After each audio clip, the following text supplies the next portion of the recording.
Iraq has announced the end of its war against Islamic State after declaring victory over the jihadist group.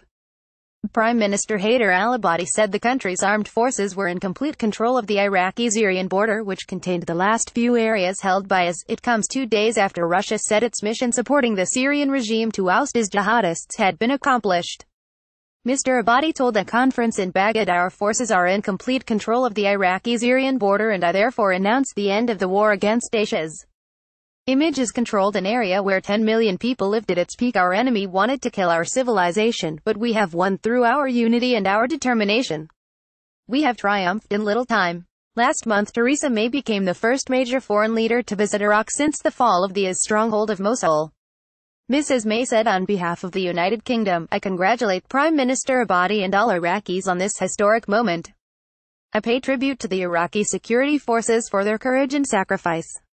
Daesh no longer holds significant territory in Iraq or Syria. This signals a new chapter towards a more peaceful, prosperous country. I am proud that the UK, as a leading member of the global coalition, has stood shoulder to shoulder with Iraq to help them open that chapter. I saw the effects of this firsthand when I visited last week." Video May vows to continue fight against Islamic State has seized large swaths of Syria and Iraq in 2014, with some 10 million people living in territory under its control at its peak. Foreign fighters, including dozens of Britons, flocked there, traveling mostly through Turkey, to live under the so-called caliphate declared by IS leader Abu Bakr al-Baghdadi. The jihadist group carried out a campaign of terror in the region, including beheadings, hangings, public floggings, and the torture of prisoners.